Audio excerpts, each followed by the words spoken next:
Good morning. All right.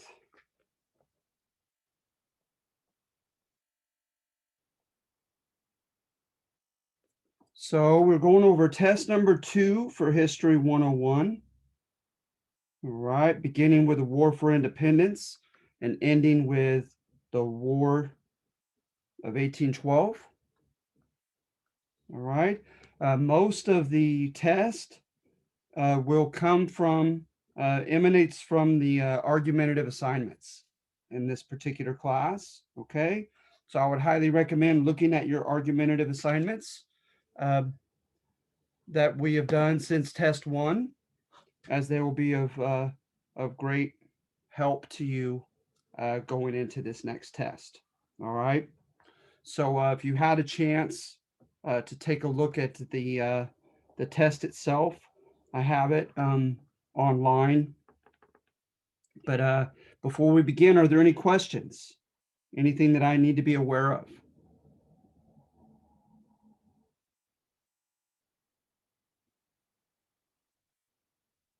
Okay. So let's jump right into it then, if that's the case. Pardon me though. Let's see, maybe make sure. All right, great. I have everyone. Yes, Rudy. Better one, better than that. I'm going to go ahead and just go over the test itself. So let's see here. So looking at this, right?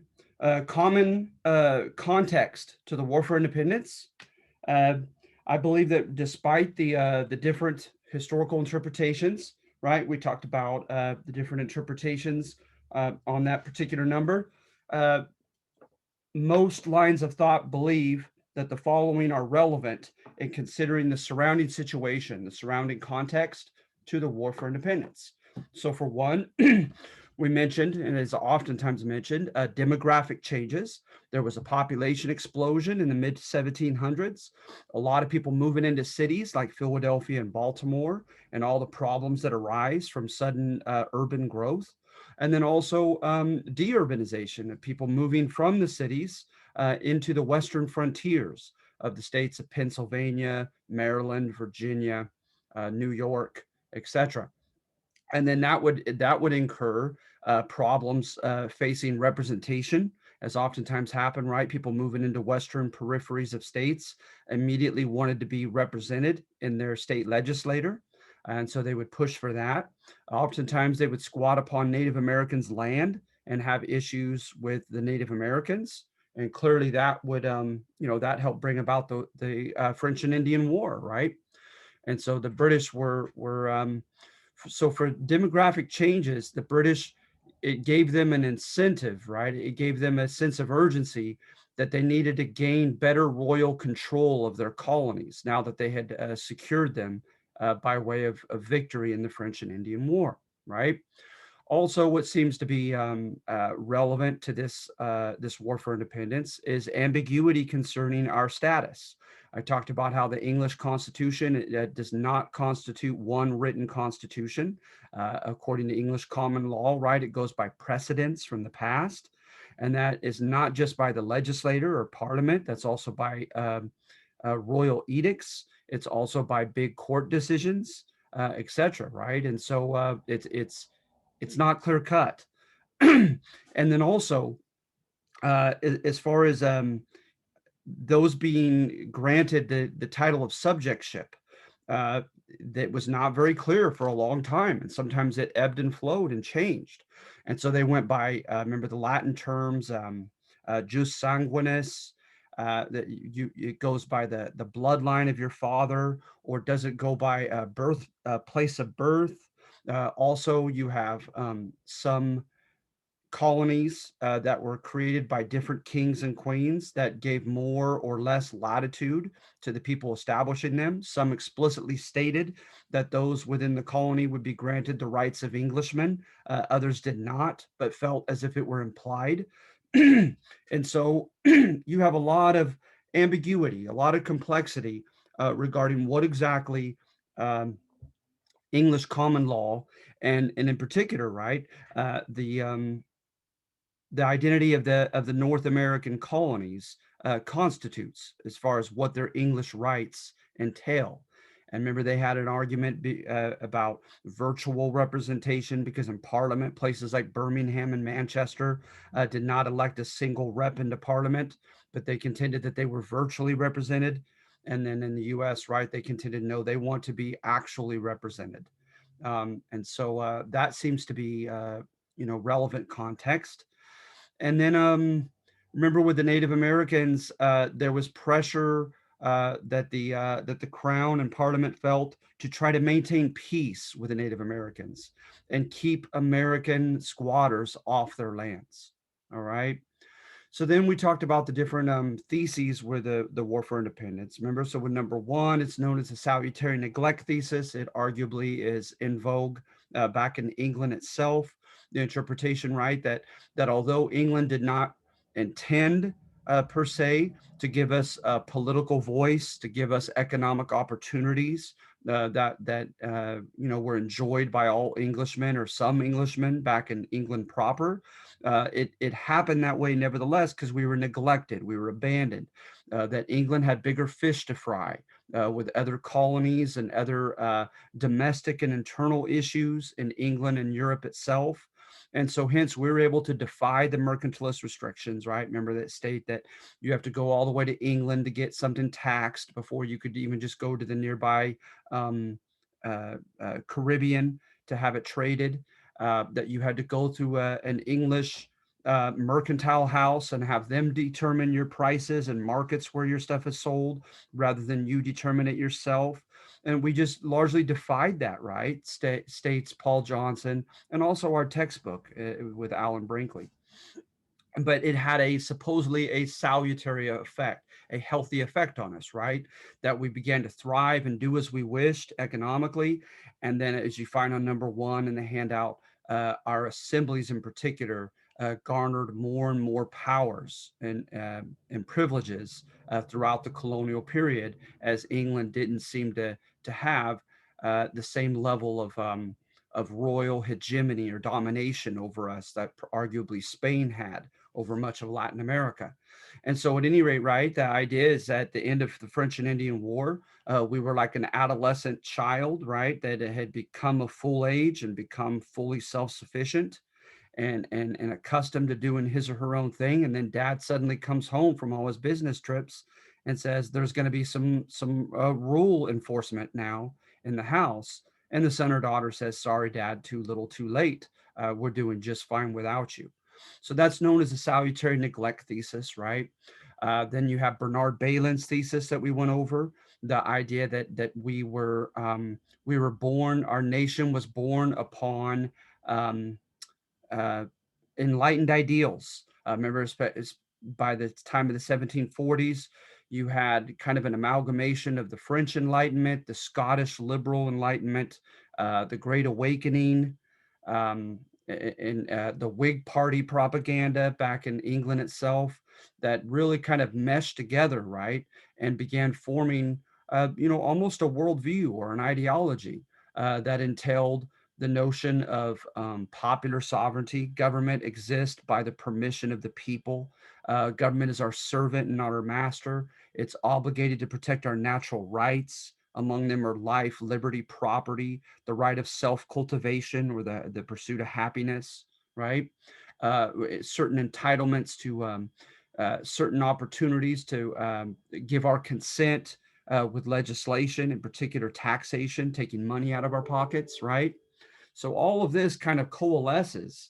Um, the idea, right, from the Enlightenment that are from the Great Awakening, that if the leaders are no longer doing their job properly according to divine natural laws, then we have the duty, even the obligation, and of course the right to rebel against them. Right, the Scottish Enlightenment really big on libertarianism.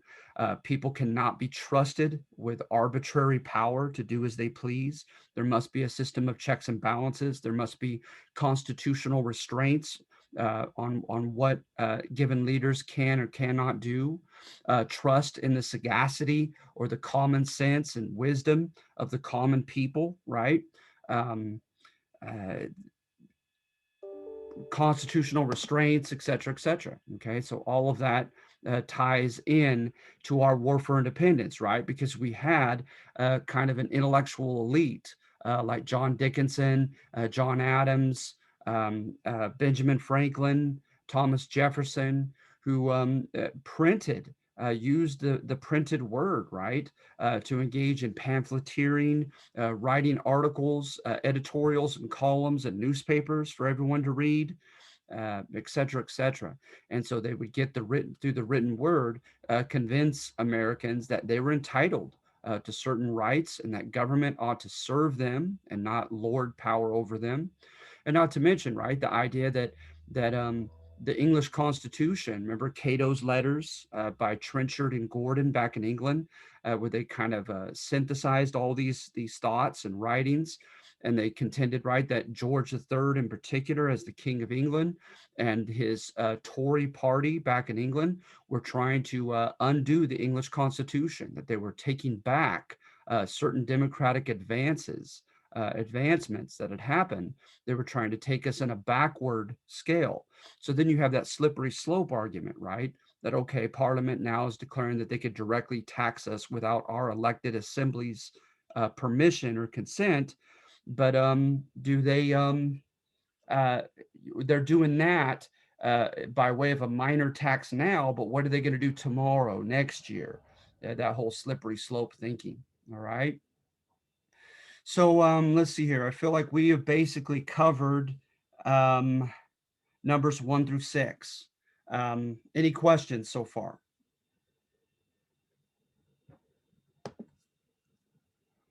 All right. And then remember Joseph Ellis with number 3 and Howard Zinn with number 4, tied to number 7 and 8 on the test.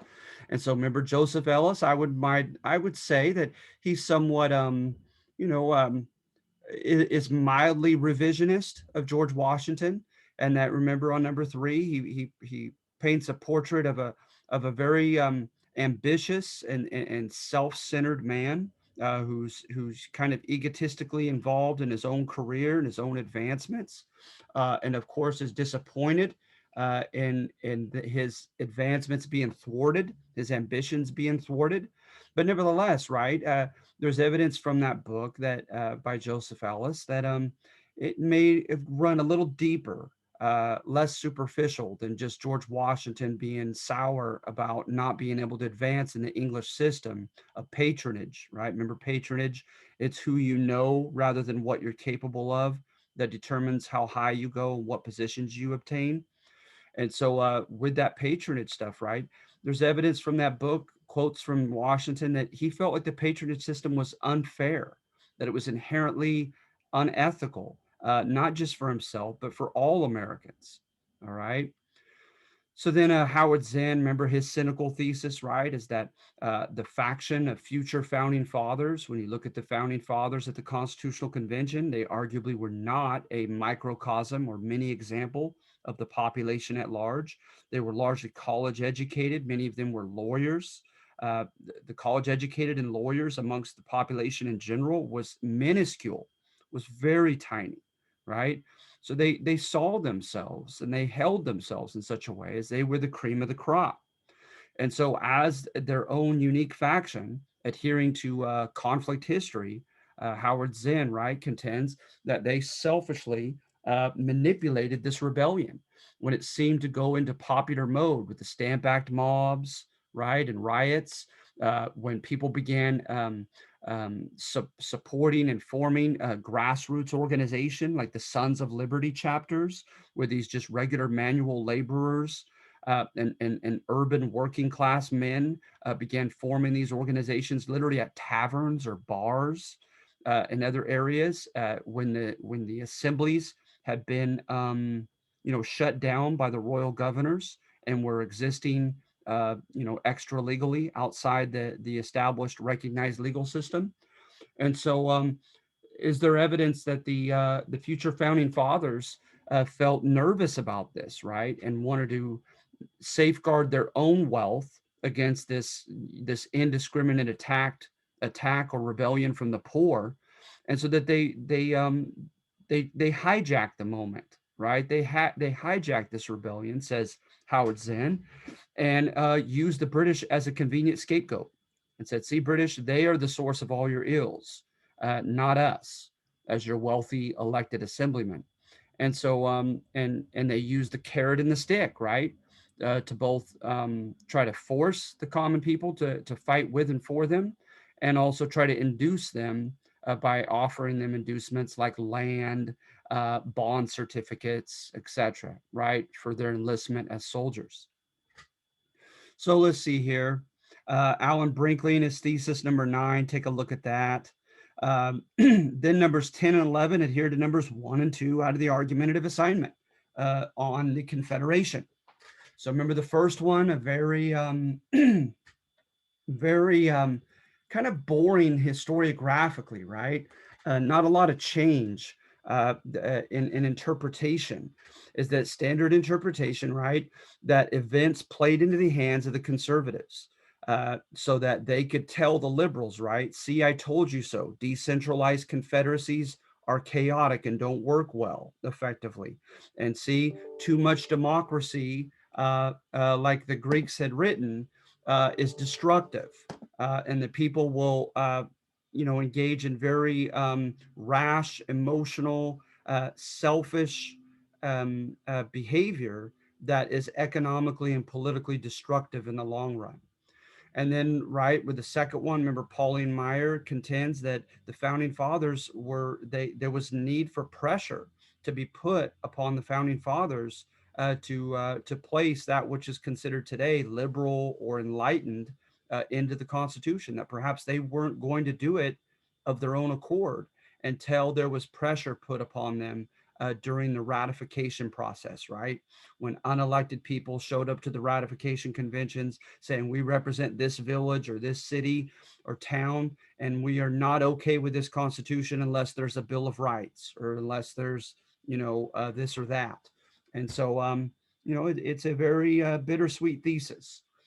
Um, State level, right? Alan Brinkley, you can get this from the textbook as well as from the argumentative handout. As argumentatively, during the War for Independence, the states were in a very, quote, enlightened mood, if you will. And so a lot of the states, several of the states, or at least 5 of them right off the bat in the North, issued proclamations abolishing slavery, even if it did entail gradualism and compensation to the slave owners. 5 of them right off the bat. One of them initially granted citizenship to women and then sadly reneged on it. You have a state or two that did away with the governor position entirely because they didn't want a strong executive that smacked of a monarch at the micro state level. Natural rights were espoused and bills of rights, right? Arguably, some people contend that Thomas Jefferson was largely, looking after the state constitution of Virginia and those who wrote its Bill of Rights when he began, writing certain elements to our founding documents. So at any rate, and of course, the type of government that we have, right? Ultimately, the Constitution is the law of the land. The rules, the laws that are made, the behavior of our governmental leaders is to abide by the Constitution. So hence we have a constitutional, right? Remember the federal part is that it's a compromise between a confederacy where the states are virtually autonomous, almost independent, right? Or a unitary government where a central government dictates everything at the local level. We have a combination or a compromise, right? Where there are enumerated powers given only to Congress and the federal government, reserved powers that are left over to the states. We have notion of concurrent powers that both the states and the federal government can simultaneously enjoy and carry out. And so hence we have a constitutional federal, and then like Rome, we have a republic, right? We have a mixed government. The lower house of representatives is popularly elected, so representative democracy. The senators, the cabinet members, and even the president for that matter, and vice president, were not directly elected by the citizens. The Supreme Court in particular, right, handpicked for life. So there's elements of democracy, elements of aristocracy, of a few people not accountable to the people. And then there's elements of a monarchy, of a strong executive over the armed forces, et cetera, and to execute the laws of the land. So in that mixed government, right, we call it a republic, like Rome's. So we have a constitutional federal republic. All right. Our capitalist system from the get go, number one of the great man history of the early republic, right? Clearly, we never had a laissez faire capitalist system whereby everything was just left in private hands for competition uh, and private transactions. From the get go, we had government intervention in our capitalist economy.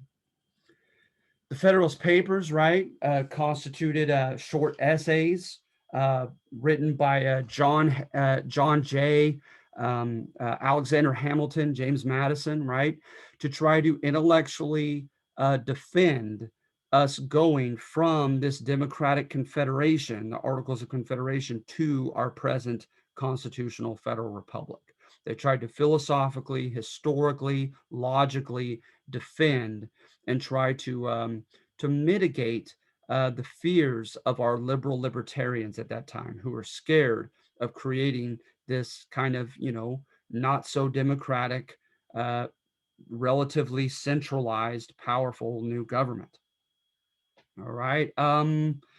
Enlightened components of the Constitution. You can get that from, and conservative, you can get those from your assignment, as you probably recall. So remember, we talked about any evidence of checks and balances, any evidence of accountability by way of elections, right? The Bill of Rights in particular, right? Uh, so all those would be examples of enlightened components. Remember, on citizenship, our founding fathers would not take that stand for universal citizenship. They let citizenship be decided by every state, which did not faithfully adhere to the French Enlightenment. Conservative components, we implicitly allowed slavery, right, uh, as an agreement with the South or compromise. Article 1, Section 8 created a strong central government, much stronger than the Confederacy just before it. Um, Elections of senators were indirect by the state legislators instead of by the people, and they did have 6-year longer terms, right? Um, what about the minutes being published from time to time in Congress? Well, would that really be a conservative element? I would argue no, right? That's transparency, letting us become apprised, aware of what our legislative members, elected members, are up to. So to me, that's enlightened. So hence, it's not conservative. All right. And then to the conservatives, remember the argument was is they were still for a republic. They weren't that far to the right on the political spectrum that they wanted an aristocracy or a monarchy or anything like that, right? They were far enough to the left that they wanted democratically elected offices with checks and balances, right? But they wanted to ensure that the quote better sort were elected. Remember, they were elitist when it came to talent and ability. They believed, right, especially by nurture as opposed to nature, that some people have a better background to become more significant politicians. Remember, I likened it today by saying, like the conservatives might say in the modern context, that do you believe everyone is entitled to the same, opportunities and protections under the law? Of course, right? But is everyone equally capable of fixing your car or writing an English paper for you? That some people are better equipped at certain positions and jobs. And so hence they felt, right, that there was a better sort that ought to be regularly elected as the leaders and as stewards, right? Steward is like a babysitter, someone in charge in taking care of something sacred to someone else, and that they ought to be good stewards with our votes and use their background, experience, and intelligence and virtue to make good decisions on our behalf. Remember the Anti-Federalists, right? They were against the Constitution because it was too centralized. It was not democratic enough. Initially, it didn't have a Bill of Rights they began the ratification process. Remember from the handout, Hamilton behaved in such a way that he arguably, according to number one, right, helped elicit enough fear from the libertarian liberals that they were convinced that of the necessity of forming a second oppositional party, right, known as the Democratic Republicans. And so you have that component, right? Remember the notion that George Washington was fearless in battle during the War for Independence, but he was scared to death as the commander in chief amidst the partisanship that was going on between the left and the right beneath him. And so hence he tried to arguably, tote that line and convey the image that he was above that partisan fray, and that he was like a paternal figure who hated seeing his liberal and conservative children, if you will, bicker and fight with one another, that he wanted us to engage in civic virtue for that which is best for the entire country, not just our own faction.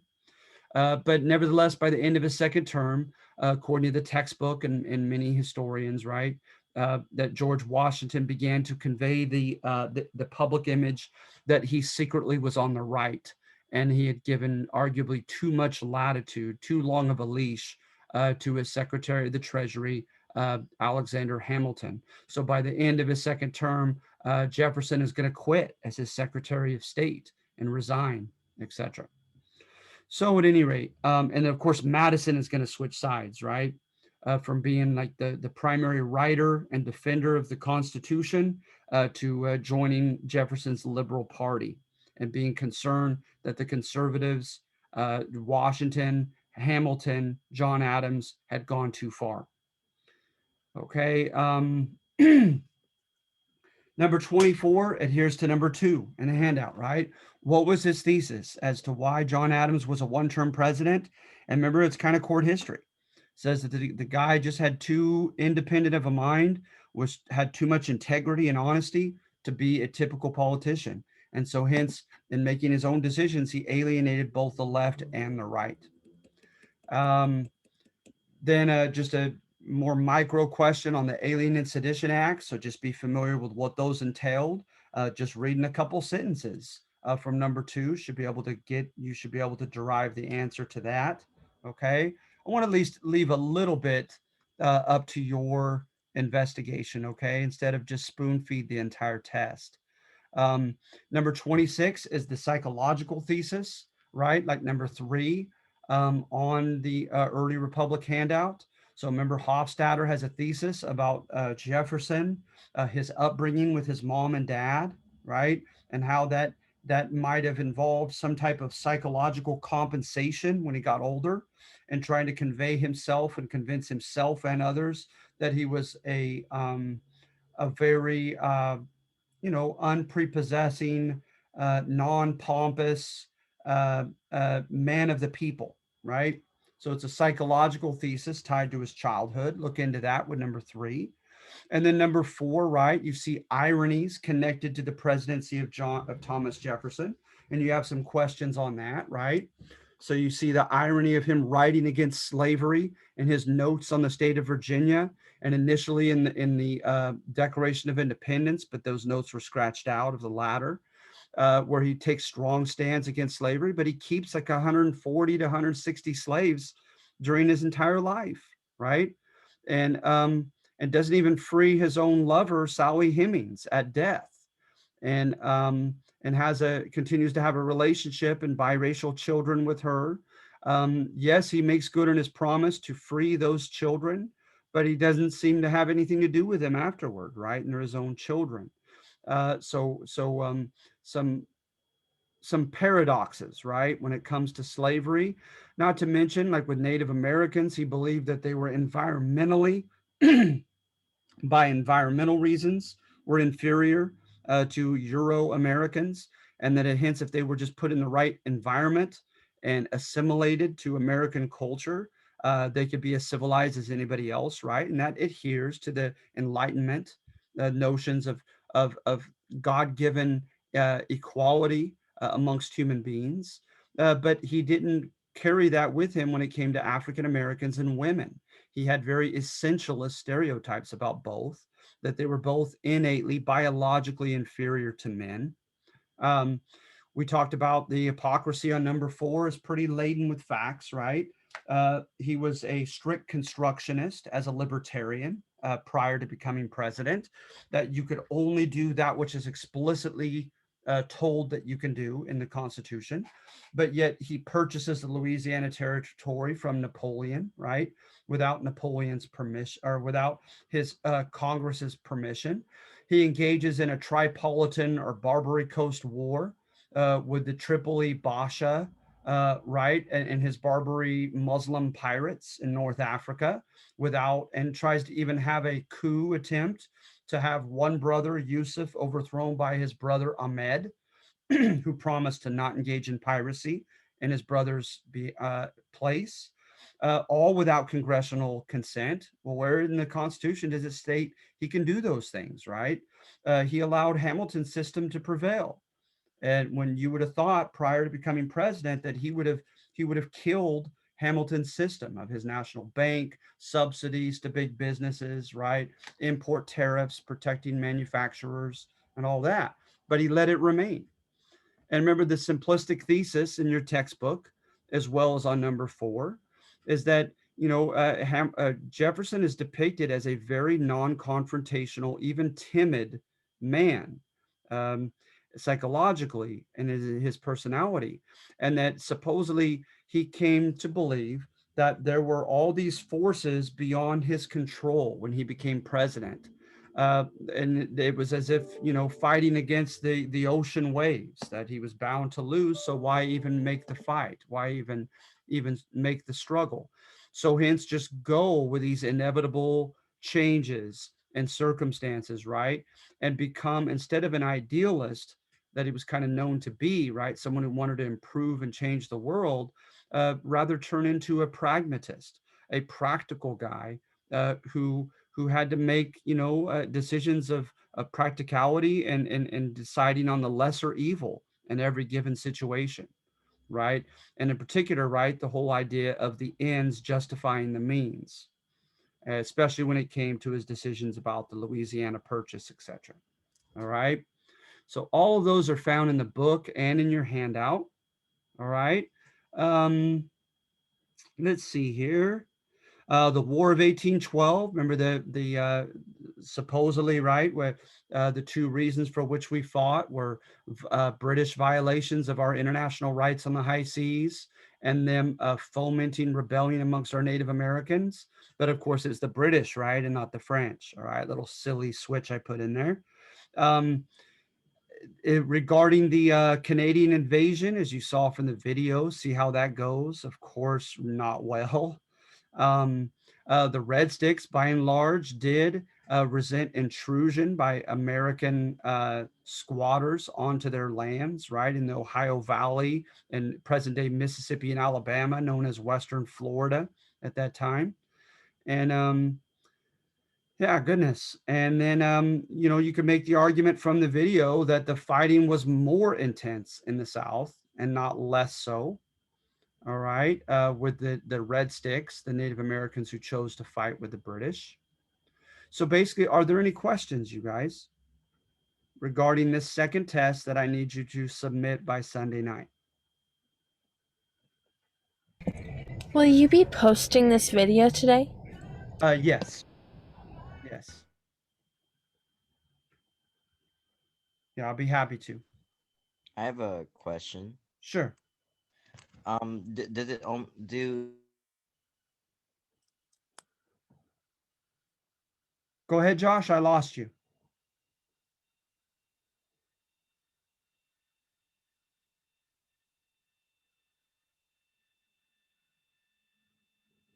You there, Josh? Sorry, man. I can't hear you. Is there a way Oh, that, go sorry. ahead?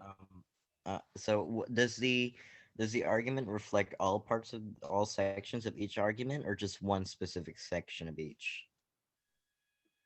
I'm sorry, I'm a little lost, Josh. You mean like uh I mean really it's on a case by case basis. That's why I try to give you a study guide or a test ahead of time. I don't mean to Mm-hmm. be arbitrary, but not every single argumentative number I believe is represented as a question on the test. But if you'll Oh, notice, right, a very large number of them. For instance, the okay. last two that we engaged in, the Great Man History of the Early Republic, right? Notice all four of them are represented as individual questions on the second test. You looked at the War for Independence, right? All four of them are found within a question on the test. So it's Mhm. almost such that nearly every argumentative section I test you on in the subsequent test. Okay, thank you. No problem. So, like I said, what I will try to do ahead of time, Josh, is right off the bat, as soon as you finish this for next week, in addition to just getting into the next argumentative assignment that we're on, I will try to immediately put up a test or at least a study guide so that you know which of them right away on this first assignment coming out of test two, yet you'll need to know for test three. I have a Thank you. question. Sure. So, can you explain number 30 a little more? Sure. Let me see here. Number 30. All right, Jefferson sadly expressed belief in essentialist, racist stereotypes of African Americans, and he privately and publicly refused to take a stand concerning his love affair with slave Sally Hemings. So that is meant to be true. All right.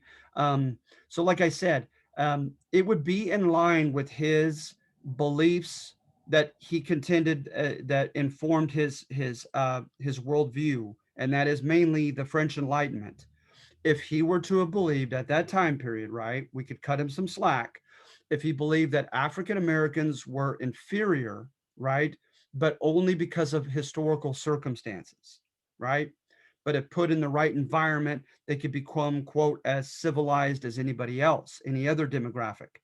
But instead, he adhered to these essentialists, right? With essentialism, right? With stereotypes, is you believe that someone's traits, someone is by nature, right, as opposed to nurture, who he or she is, and hence there's no room, there's no opportunity, there's no hope for improvement, right? If you believe someone's inferiority is environmental, hence there's always hope in your estimation, in your society's estimation, because you could change their environment and force them to assimilate to what you believe to be a higher culture, and in doing so, uh, you have the framework for including them, for integrating them fully into your society, giving them the same opportunities and powers as anybody else. But when you hold, right, like, sadly, not to go to extremes here, but when you go to like the Holocaust of World War II, when you go to the Sambo image in the Jim Crow South, when you would adhere to the belief that they are biologically, by nature, right? Um, it's as if you're saying they are hopelessly inferior. You're dehumanizing them as the other, right? And there's no hope. There are no circumstances by which you can contend they have been raised to a higher level of civilization and hence entitled to be integrated fully uh, into all the institutions and culture of your time period, of your society. So that sadly is true. It was meant to be true. And then, right when he was running for reelection as president around 1804, is when his affair with Sally Hemings arose. And he could have taken a stand for that affair, right? That his wife had long died, giving birth to their second child, that he treated her as a basically, a common law wife when he brought her to France. Um, and that he respected her as his spousal partner. He could have tried to make headway with all the anti-miscegenation laws of that time period, right, etc. And but of course he didn't. And of course also did not want to be come to task with the irony of him having written in the notes on the state of Virginia that there's no better example of the falsehood that underlies a relationship between slave and master than the example of a slave having sexual relations with a master. Because, right, the slave, how can the slave truly be honest and feel free to say no to the master amidst that such an unfair relationship, an unequal relationship? So I don't, did I answer your question sufficiently, Yes. Jaden? Okay. Anybody else? Can you explain numbers 3 and 11 a little bit more? Sure, be happy to. So 3 and 11. Let's jump up to them. Come on. Sorry.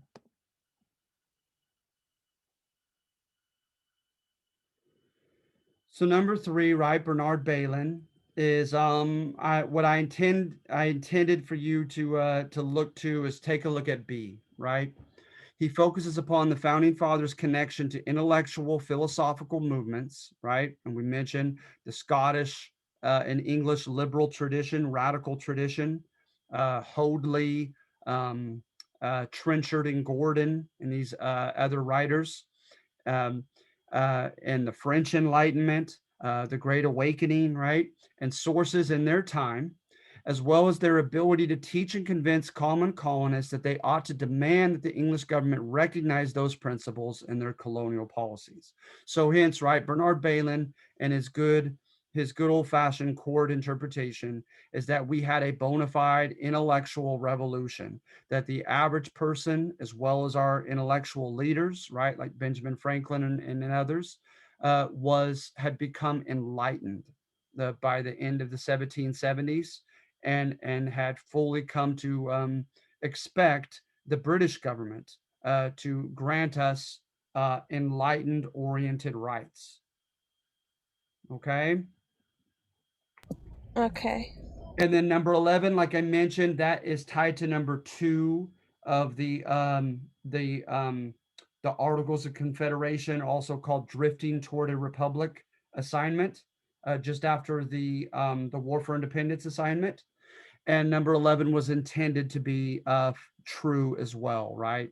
That according to Pauline Maier, the founding fathers initially didn't have a Bill of Rights, okay, and that in particular, and that during the ratification process, the common people began to intervene in the ratification process and demand that something akin to the Bill of Rights be established before they would give their consent to this new, more centralized, less democratic government than we had just had under the Articles of Confederation.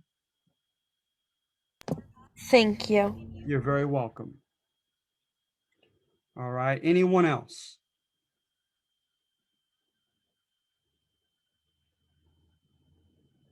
So test 2 is due Sunday night. All right, Sunday night, as usual. Okay, by midnight. So yeah, please do such. Okay, thank you. Now, please, okay, be mindful of the fact that this is just one 50-point assignment out of 16 during the entire semester. All right. So try not to psych yourself out, but also do note that tests 2 and 3 will entail just one submission, not multiple submissions, okay, like you had on test 1. So be very mindful of that fact and very deliberate with the answers that you submit. And it goes without saying, I wish you the best of luck. Caitlin, I will do so as soon as possible. To be honest, my wife does it for me. I watch her. I'm trying to get a hold of the process of doing it through YouTube and putting it online. Obviously, it's not that intricate, but I still need extraneous help. And the good news is my wife is off this week. So she's here in the home. So I don't have to wait for her to get home later this evening to help me post it. So yeah, as soon as I can, I'll be happy to post this.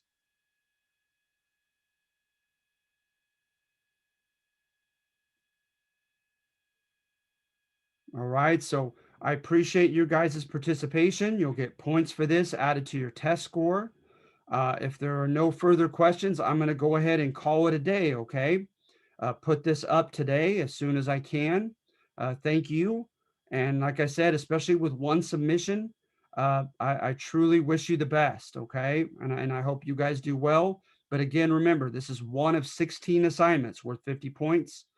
So don't psych yourself out.